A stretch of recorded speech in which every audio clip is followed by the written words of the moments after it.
ನಾಡಿನ ಸವಿತಾ ಕುಲಬಾಂಧವರಿಗೆ ತುಂಬು ಹೃದಯದ ವಂದನೆಗಳನ್ನು ಅರ್ಪಣೆ ಮಾಡ್ತಾ ನಮ್ಮ ಬೀದಿಯ ಬದಿಯ ಅನಾಥ ಭಿಕ್ಷುಕರ ಅನಾಥರ ಅಂಧ ಮಕ್ಕಳ ಆಶ್ರಯದಾತರು ಇಬ್ಬರು ಇವತ್ತು ಸಕ್ಕರೆಯ ಜಿಲ್ಲೆಗೆ ಪಾದಾರ್ಪಣೆಯನ್ನು ಮಾಡಿರ್ತಾರೆ. ನಮ್ಮ ಚಿಂತಾಮಣಿಯಿಂದ ಶಬರಿ ಸರ್ ಹಾಗೆ ನಮ್ಮ ಪ್ರೀತಿಯ ಹೃದಯವಂತರು ಅಂತ ನಾನು ಅವ್ರಿಗೆ ಆಲ್ರೆಡಿ ಟೈಟ್ಲ್ ಕೊಟ್ಟಿದ್ದೀನಿ. ವಿಶ್ವನಾಥ್ರವರು ಕೂಡ ಸಕ್ಕರೆಯ ಜಿಲ್ಲೆಗೆ ಪಾದಾರ್ಪಣೆಯನ್ನು ಮಾಡಿರ್ತಾರೆ.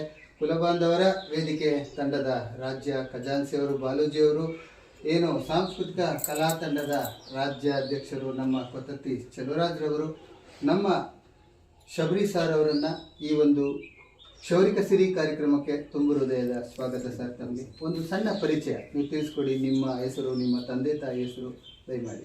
ನಮಸ್ಕಾರ, ನಾನು ಶಬರಿ ಚಿಂತಾಮಣಿಯಿಂದ. ನಮ್ಮದು ಸ್ವಂತವರು ಬಡಗವಾರಲ್ಲಿ. ನಾನು ಸುಮಾರು ಅಂದರೆ ಒಂದು 10 ವರ್ಷದಿಂದ ಮಾಡ್ತಾ ಇದ್ದೀನಿ ಈ ಬೀದಿಯಲ್ಲಿರೋರಿಗೆ, ಅನಾಥ ಮಕ್ಕಳಿಗೆ, ವೃದ್ಧರಿಗೆ, ನಿರ್ಗತರಿಗೆ, ಸೈನಿಕರಿಗೆ, ಅಂಗವಿಕಲರಿಗೆ, ಈ ಥರ ಸುಮಾರು ಅಂದರೆ ಒಂದು 10 ವರ್ಷದಿಂದ ಒಂದು 25,000 ಕಟಿಂಗ್ ಮಾಡಿದ್ದೀನಿ ಉಚಿತವಾಗಿ.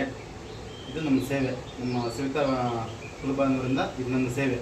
ಎಷ್ಟು ಜನ ಮಕ್ಕಳಿದ್ದಾರೆ ಸರ್? ನಮಗೆ 3 ಜನ ಮಕ್ಕಳು. ಏನು ಮಾಡ್ತಿದ್ದಾರೆ ಅವರು 6th ಒಬ್ಬರು, 5th ಒಬ್ಬರು, 2nd ನಿಮ್ಮ ಶ್ರೀಮತಿ ಅವ್ರು ಗಾಯತ್ರಿ ಅಂತ. ಈ ಕ್ಷೌರ್ಯ ವೃತ್ತಿ ನಿಮಗೆ ಪೂರ್ವಾಶ್ರಮದಿಂದ ಬಂತ ಅಥವಾ ನೀವೇ? ಸರ್, ನಾವು 10 ವರ್ಷದಿಂದ ಇನ್ನೂ ಮಾಡಬೇಕು ಒಂದು ಪ್ರಯತ್ನ. ಒಂದು ನಮ್ಮ ಚಿಂತಾಮಣಿಯಲ್ಲಿ ಒಂದು ಆಶ್ರಮ ಸ್ಟಾರ್ಟ್ ಮಾಡಿದೆ.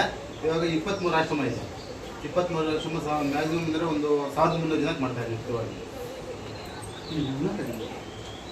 ಹಾಗೆ ಈ ಒಂದು ಕ್ಷೌರಿಕ ಕಲೆ ಅಂತಕ್ಕಂಥದ್ದು ಭಗವಂತ ನಿಮಗೆ ಕೊಟ್ಟಂಥ ವರ. ಪಂಚಕರ್ಮದಲ್ಲಿ ಕ್ಷೌರ್ಯ ವೃತ್ತಿ ಒಂದು. ಆ ವೃತ್ತಿಯನ್ನು ನೀವು ಉಚಿತವಾಗಿ ಅವ್ರಿರೋ ಬಲಿಗೆ ಇಬ್ಬರು ಹುಡಿಕೊಂಡು ಹೋಗಿ ಮಾಡ್ತೀರಾ. ಅದ್ರಲ್ಲಿ ನಿಮ್ಗೆ ಆತ್ಮಿಕ ತೃಪ್ತಿ ಇದೆಯಾ ಸರ್? ತೃಪ್ತಿ ಅಂದರೆ ಅದು ಒಂದು ವಾರಕ್ಕೆ ನನಗೆ ಒಂದು ಕೋಟಿ ರೂಪಾಯಿ ಸಿಕ್ಕಂಗೆ ಇರುತ್ತೆ. ಒಂದು ಆಶ್ರಮಕ್ಕೆ ಹೋದರೆ ಆ ತೃಪ್ತಿ ಅಂದರೆ ಜಾಸ್ತಿ ಇದೆ ಅದರಲ್ಲಿ. ಅದರಿಂದ ಇದು ಕಂಟಿನ್ಯೂ ಮಾಡಿದ್ದೀವಿ. ಆ ತೃಪ್ತಿನೇ ಬೇರೆ, ಅದ್ರಲ್ಲಿ ಸುಖ ತೃಪ್ತಿನೇ ಬೇರೆ. ಅದರಿಂದ ಕಂಟಿನ್ಯೂ ಮಾಡ್ತೀವಿ. ಖಂಡಿತ ಸರ್. ಸವಿತಾ ಸಮಾಜ ಹುಟ್ಟಿದ್ದೀರಾ, ಅದ್ರ ಬಗ್ಗೆ ಏನು ಹೇಳಕ್ಕೆ ಇಷ್ಟಪಡ್ತೀರಾ? ಸರ್, ಸವಿತಾ ಸಮಾಜದಲ್ಲಿ ಹುಟ್ಟಿದ್ವಿ. ಬಟ್ ಕೆಲವೊಂದು ವಿಚಾರದಲ್ಲಿ ನಮ್ಮ ಸವಿತಾ ಅಂದರೆ ಎಲ್ಲದ ಸಮಾಜದವರೆಗೂ ನಾವು ಬೇಕೇ ಬೇಕು. ಇವರು ಮನೆಯಲ್ಲಿ ಏನು ಫಂಕ್ಷನ್ ಆದರೆ ಬೇಕು, ಅಂದರೆ ಇವರು ಏನು ಸತ್ತೋದ್ರೆ ಬೇಕು, ಅವ್ರು ಹುಟ್ಟಿದ್ರೆ ಬೇಕು. ಬಟ್ ಆದ್ರೂ ನಮ್ಮ ಸಮಾಜದಲ್ಲಿ ಒಂಥರ ಇದ್ರಾಗಿ ನೋಡ್ತಾರೆ. ಅದರಿಂದ ನಮ್ಮ ಸಮಾಜದಲ್ಲಿ ಏನೋ ಒಂದು